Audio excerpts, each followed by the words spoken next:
ঢাকা 14 আসনে বিএনপি মনোনীত প্রার্থী ইঞ্জিনিয়ার জাহাঙ্গীর আসলাম তুলির পক্ষে গণসংযোগ করার জন্য উপস্থিত সকলকে জানাই ঢাকা মহানগর উত্তর যুবদলের পক্ষ হতে আন্তরিক শুভেচ্ছা ও অভিনন্দন। আমরা কন্টিনিউ গণসংযোগ করে যাব এবং আপনারা যে যে ওয়ার্ডের নেতৃবৃন্দ এখানে আছেন, আপনারা কোন কোন সময় থানা ওয়াইজ আপনারা গণসংযোগ করবেন একটা লিস্ট আমাকে দিলে জানেন। আপনারা জানেন আমি ঢাকা 7টা আসনে 5টা আসনে কাজ করছি। আপনারা যদি 14 আসনে ওয়ার্ডের নেতৃবৃন্দরা আমাকে আপনাদের সময়গুলো জানান, তাহলে আমরা ওই সময় অনুযায়ী আপনাদের ওয়ার্ডে গিয়ে গণসংযোগ করব।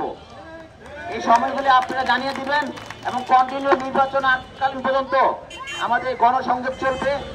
এই ভোটাধিকার এবং গণতন্ত্র প্রতিষ্ঠার জন্য গত 16 বছর কিন্তু আমরা আন্দোলন সংগ্রাম করেছি না? 16 বছর আন্দোলন সংগ্রাম করেছি এবং এই অল্প কয়টা দিন, মাত্র 3টা সপ্তাহ আছে, 3টা সপ্তাহ যদি আপনারা অনর্গল কষ্ট করে যান সংগঠনের সাথে, তাহলে কিন্তু আপনারা ভালো ফল পাবেন, এটা আশা করি। কারণ আপনারা জানেন যে নানা ধরনের বিভিন্ন জায়গা থেকে গুপ্ত সংগঠন, বিভিন্ন ধরনের ষড়যন্ত্র চলছে। মানুষের বাসায় বাসায় গিয়ে মানুষের ফোন নম্বর, বিকাশ নম্বর, মানুষের ডাটা সংগ্রহ করছে। কেউ যদি কোনো বাসায় কেউ ফোন নম্বর কিংবা বিকাশ নম্বর চাইতে আসে, তাকে আটকে আপনি প্রশাসনের কাছে ধরিয়ে দিবেন।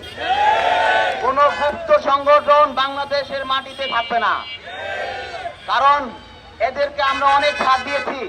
ছাড় দিতে দিতে দিতে দিতে একেবারে মাথায় উপরে উঠেছে, আর কোনো ছাড় নাই। ঢাকা 14 আসনের ধানের শীষের ঘাঁটি হবে ইনশাল্লাহ। ধন্যবাদ সবাইকে। বাংলাদেশ জিন্দাবাদ, বাংলাদেশ জাতীয়তাবাদী যুবদল জিন্দাবাদ।